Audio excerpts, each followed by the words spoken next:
Hello, everybody. This is Ralph Martin, and I'm the founder of RJ Quality Consulting. And in this video, I want to talk about ISO 17025 risk management. I'm on my one of my latest blog posts here, talking about ISO 17025 risk management, ensuring laboratory competence and consistency. And in this video, I'd like to talk about, one of the big transitions from the 2005 version of the standard to the 2017 was this introduction of what is known as risk-based thinking. It was actually introduced in 2015 from ISO 9001 when it transitioned from the 2008 version of the standard to the 2015 version of the standard. When the technical committees for ISO 9001 did that, other standards kind of followed suit. And indeed, that happened with ISO 17025. So currently, the 2017 version of the standard has replaced basically preventive action and replaced it with this idea of risk-based thinking.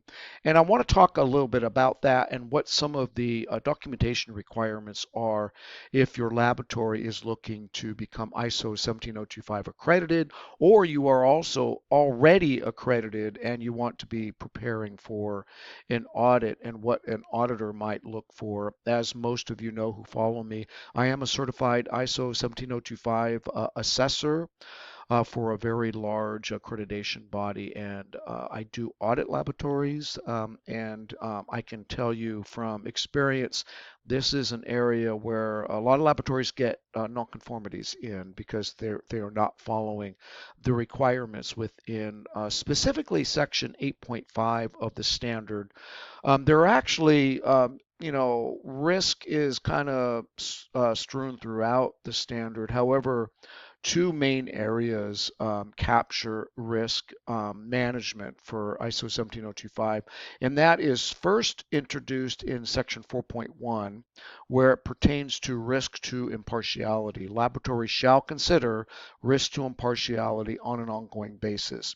And then there's Section 8.5, which is all dedicated to risk and opportunity for improvement. And so I wrote this blog article. If you're watching this video on YouTube, you can click the link up in the description box and you can read my full article on ISO 17025 risk management. But like I just mentioned, risk management is an essential component for maintaining accreditation for laboratories that are interested in adhering to the ISO 17025 requirements.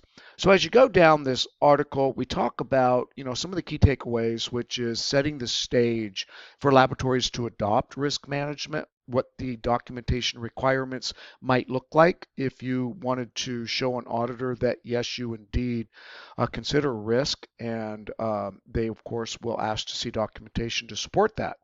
And then what it looks like to implement a risk management system as a proactive approach to identifying, evaluating, and mitigating potential risks in laboratory operations, and then basically understanding risk management. I do have sorry about that little pop-up. I do have a really good video on this blog post from PGLA, which is a ISO 17025 accreditation body, and they have a really good video on sections 8.5, which is actions to address risk and opportunities.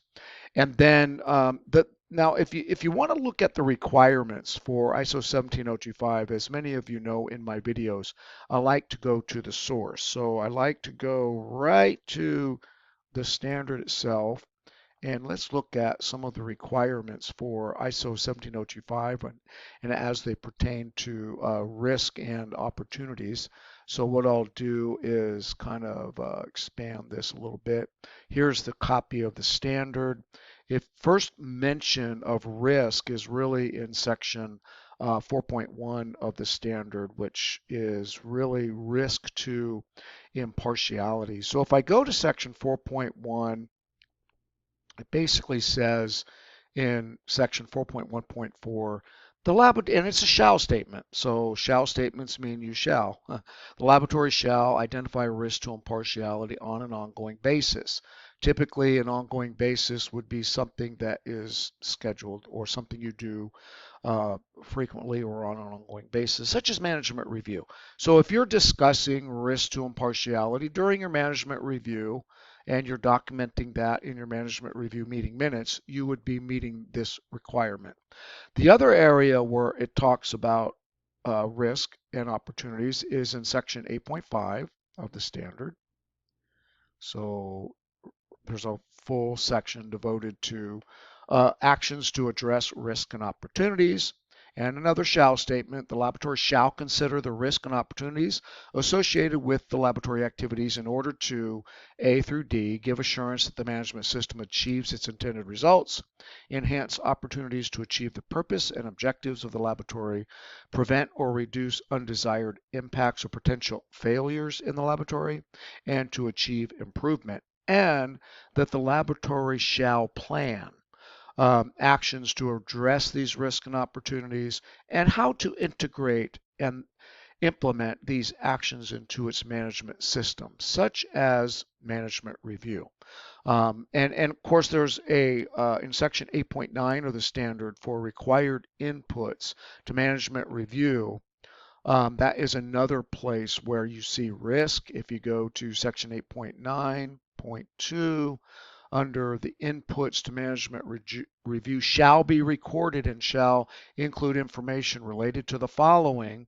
You'll notice A through whatever it is, O, and M is results of risk identification. So that obviously infers that you would need some sort of documentation to document those risks. And so back to my article, I do show ways that you can document risk. I talk about that. And key changes, we have the importance of aligning with ISO 9001 requirements, which I mentioned, risk-based management, explanation of risk-based management, the process of identifying and assessing laboratory operational risks. You want to identify the risk, categorize the risk, document the risk. That's the key. You want to document these risks so that an auditor will have something to audit to show that you indeed do consider risk and opportunities for improvement. The 5 requirements of ISO 17025. I also talk about risk management strategies, and then a step-by-step guide to implementing risk management in laboratories. 1, establish context. 2, identify the risk. 3, risk analysis and evaluation. Risk treatment, and then monitor and review. And then examples of risk identification I also get into. But one thing I also wanted to show you is I developed a risk register that a laboratory can use. And I'll share that with you. It's basically a spreadsheet that has a pre-mitigation section and then a post-mitigation section. The idea is that you document a potential risk to the lab. You have a risk severity, risk likelihood, risk level. These are pull down menus, by the way. So risk severity would be acceptable, tolerable, undesirable, intolerable. Risk likelihood could be probable, improbable, and possible. Risk level, we have low, medium, high, and extreme. Then you would enter the mitigation for the risk, and then the idea is to lower the risk severity, risk likelihood, and risk level, and then indicate whether it's acceptable or not to proceed. If it's not, it's red. If it is, it's green. So this is a really good source. It also has a matrix associated with it on this tab where it talks about low, medium, high, what that means. Um, Severity, and it's basically a key. So it operates kind of as a really a work instruction on how to use this risk register. This is something that I would highly recommend that any laboratory utilize and document. You can also document this as far as your opportunities for improvement. So if you have an internal audit and you identify opportunities for improvement, you can go ahead and document those on this risk and opportunity for improvement register. I do have this register available in a documentation package also that I I sell to labs. So one of the things that I get a lot of questions about is what are the documentation requirements for ISO 17025? And if you go into the standard, for example, there is language. One of the first places this language appears is in section 6.2 of the standard. I'll show you kind of real quick what it says. Um,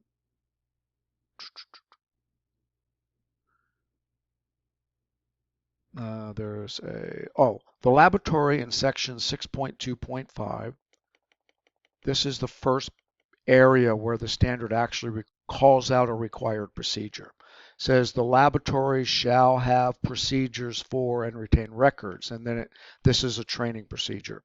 There are approximately 10 to 12 areas where the standard will say something like the laboratory shall have a procedure for dot dot dot, and that procedure shall include something like A through F or A through H.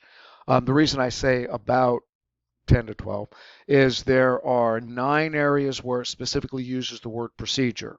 Then there's one area in section what is it, 7.9 for customer complaints, where it says the laboratory shall have a documented process for customer complaints. And then there's another area where it says the laboratory shall have a documented plan, and that's for internal audits. So if you take the 9 required procedures, add the 1 required documented process, and the internal audit plan, that's 11 required procedures that ISO 17025 requires a laboratory to have. And then there are a handful of required written policies. So although the 2017 version of the standard does not require a laboratory to have a quality manual, it is good to have a quality manual so that you can house the required policies that the standard requires, such as an impartiality policy, confidentiality policy, quality objectives. There are about a half a dozen of those required policies that would be appropriate to house within a quality manual. The other pitch I have for using a quality manual is that it's really good for auditing purposes. Not only is it good for the external auditor who's auditing you to be able to tell how you're meeting the requirements of each of the clause elements of the standard, but it's also good internally when you conduct internal audits to be able to see how you meet the requirements for each of the clause elements of the standard. Because one thing you should do with a quality manual is have it aligned with the clause elements of the standard. For example, section 6.2 here is personnel. Your section 6.2 of your quality manual should be about personnel. And to align it within that same clause structure. Auditors love that. When they're auditing you, they can look at your quality manual and see exactly what areas you meet these specific requirements, because they are going to be using an internal audit checklist or an external audit checklist that is aligned with the clause elements. Their checklist is going to have every single clause element, and they're going to go through that checklist to see that you meet the requirements of those associated clause elements. And if you've noticed on my blog, I offer you can download a free internal audit checklist, which is a checklist that has each of the clause elements that you could use as a gap analysis tool and use it as your internal audit records. So that is something that I offer off of my website. Another thing that I do offer is a complete quality manual that you could use for any laboratory, along with the required procedures template. I have, I told you there are 11 required procedures, and then there are about a half a dozen nice to have procedures that make your life a lot easier as a laboratory. So I want to show you what those look like real quick. For example, I have the quality manual template. which I'll open here. What this is a 56-page quality manual template that could be used by any laboratory. It's literally a matter of plugging in your laboratory's name and some various information, but it has all of the requirements of the standard embedded right into it. So here's what it looks like. It's a quality manual. You would just put your laboratory name here. There is a table of contents for each of the clause elements, and then it goes into section 1, 2, and 3, which are normative definitions. Then it gets into the meat of it, which is sections 4 through 8. Section 4.1, starting with impartiality. Again, you just put your laboratory name here. Has a built-in impartiality policy. And then it's really, like I said, 56 pages of every single clause element of the standard. And if you implement this quality manual, you will implement all of the clause elements of the standard. And what's really cool is it points to documents like a risk and opportunity register, like the one I showed you. I give you this included with the package. An impartiality agreement right here. Every time you see a bold italicized area, that refers to a document. And then what I do is, and I do that for the required procedures as well, like where I showed you in section 6.2, we have the laboratory has a documented personnel competence training procedure. And then there is an appendix at the bottom of the quality manual. I have a couple appendices here that help you with implementing the quality manual for adherence to ISO 17025. And what it is, it's Appendix A, list of reference documents and procedures that are pointed to from above. And it shows like the impartiality agreement, confidentiality policy for employers, for contractors, personnel competence training procedure, laboratory environmental conditions procedure, and there are roughly about 15 of these. And then if you want to purchase this manual underneath the video, I have a link for that. It's $49. It's really cost effective, but it was written by a certified ISO 17025 auditor, myself, and also as a one-time upgrade option, you can get all of the procedures for another $49. For basically $98, less than $100, you get all of the documentation requirements for ISO IEC 17025 2017 version of the standard, and each of the procedures includes an appendices that has the required forms that you could use to have records. So it basically you fill out the form and you now have a completed record that shows that you have implemented the quality management system. Then what you would do is you would basically implement the documentation, use the forms as your implementation guide, implement it for a month or so, then do an internal audit using my free internal audit checklist, um, and then have a management review, then contact your accreditation body and have them come out, audit you, and you can get your ISO 17025 accreditation certificate. It is an awesome preparation if you are a laboratory that is seeking accreditation to the ISO IEC 17025 2017 version of the standard. If that's something you're interested in and you would like to read the full article, there are links within the description of this video. If you're watching this video on my blog post, I have a link below where you can go ahead and purchase the quality manual and the procedure templates. You also get email access to me if you have questions on how to implement it. I'm always available for questions, and I can help you with the implementation process. And I also offer a 45-minute free consultation to help you with your accreditation efforts. That's it. This is Ralph Martin signing off. You make it a great day.